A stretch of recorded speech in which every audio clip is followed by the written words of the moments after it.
A afinação é uma das tarefas mais importantes no sentido de obter a maior qualidade musical de um instrumento. O famoso violinista israelense Itzhak Perlman, considerado um dos melhores violinistas de sua geração, cuida pessoalmente desta tarefa, antes de suas grandes apresentações.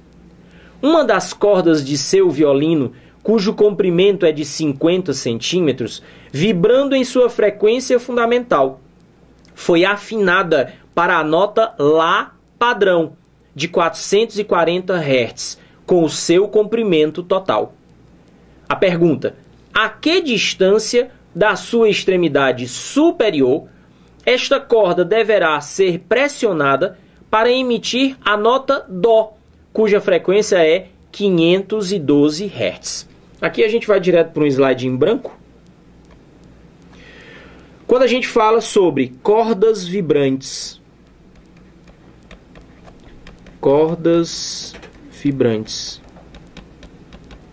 nós temos como a questão mais comum o cálculo da frequência de vibração da corda. Nós calculamos a partir da expressão NV sobre 2L. Vamos lembrar o que significa cada uma dessas coisas? F, a frequência de vibração da corda. V, a velocidade de propagação da onda na corda. L, o comprimento útil da corda. Eu vou já explicar essa história do útil. E N, o modo de vibração. Ele falou no enunciado em modo de vibração na frequência fundamental. Sempre que o enunciado disser frequência fundamental, ele está querendo dizer o primeiro modo de vibração. Ele está querendo dizer N igual a 1, ok? Aí qual foi a situação que ele colocou para a gente? Ele falou de um violino. Eu não sei desenhar um violino não, mas eu vou arriscar uma coisa aqui, tá? Só para lembrar. Aí você tem a corda do violino. O violino, a corda do violino tem um determinado comprimento.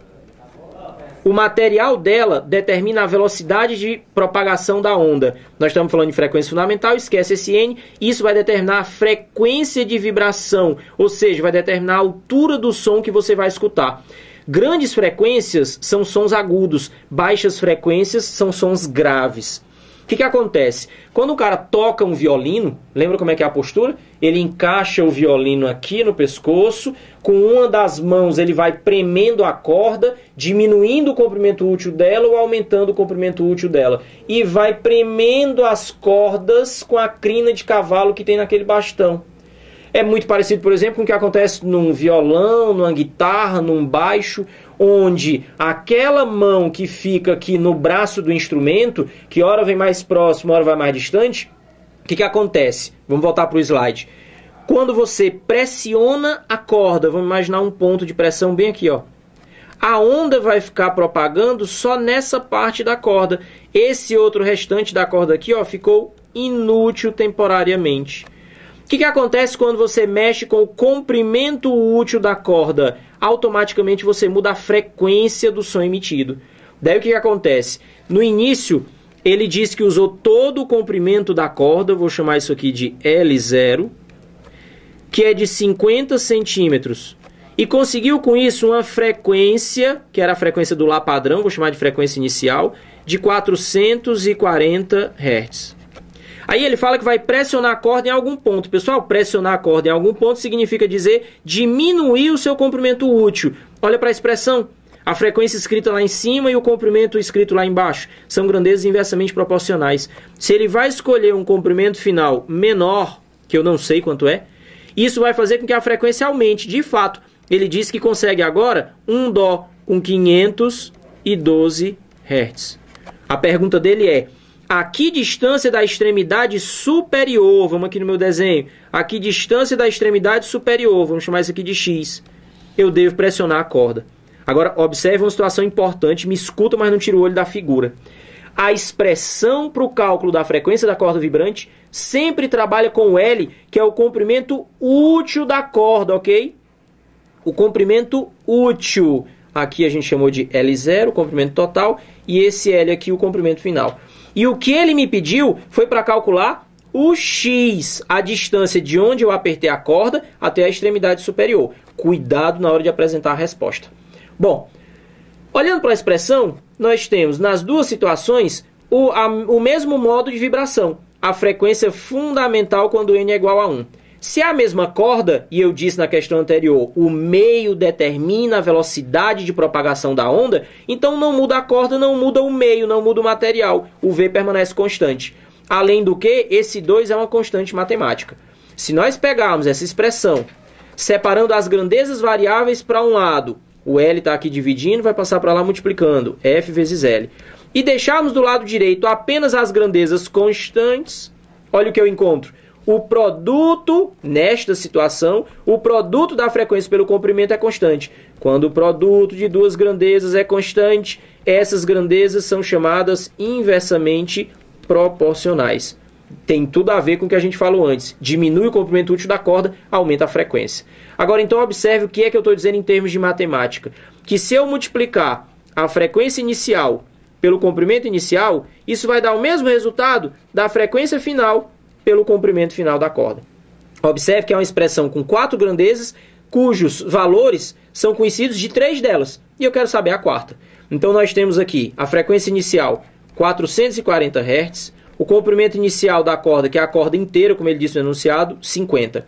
A frequência final, que vai ficar maior, vai de 440 para 512. E o comprimento útil da corda que ficou no final para fazer esse dó.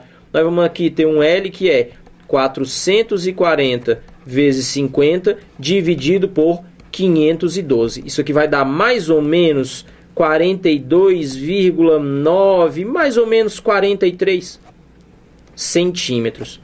Ora, observe nos itens que nós não vamos encontrar nenhuma resposta de 43 centímetros. Ainda bem, porque senão ia ter gente que ia marcar a resposta.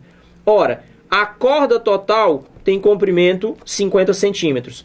Nós vamos apertar a corda, deixando ela com um comprimento útil de mais ou menos, pelo cálculo que a gente fez, 43 centímetros. O que significa dizer que 7 centímetros da corda, mais ou menos, ou seja, a distância da extremidade superior da corda, ficou inutilizada para essa onda nessa nota. Então a resposta correta para essa questão seria o item C de casa. Ok? Uma observação importante sobre cordas vibrantes. Eu falei num determinado momento no enunciado que altas frequências representam sons agudos e baixas frequências representam sons graves. E aí eu gostaria de falar então da nossa voz. Nós emitimos a nossa voz a partir da garganta, a partir das cordas vocais ou pregas vocais. Vou ficar com o termo cordas, que apesar de mais antigo, mas tem a ver com o contexto que a gente está falando, das cordas vibrantes. Então quando eu falo, eu inspiro, expiro e faço com que o ar passe pela garganta, fazendo vibrar essas cordas vocais, que vai produzir a fala. E aí eu gostaria de lembrar como é que é a voz de homem, quando é menino e depois quando vira rapaz, como a gente fala, que passa por um processo diferente das vozes das meninas. Quando todo mundo é criança, meninos e meninas falam com vozes bem altas, bem agudas, bem estridentes. Qual foi a criança que nunca passou pela fase de toda hora estar ouvindo a mãe e o pai dizer: menino, fala baixo, porque a gente só fala gritando, porque tem energia demais e porque a voz é estridente.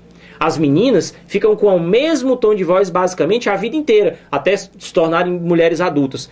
Enquanto que os rapazes passam por aquela fase incômoda em que a voz fica esquisita, quando o cara tá ficando rapaz e vai impostar a voz e a voz fica arranhando, e hora o cara tá falando fino, hora o cara tá falando grosso.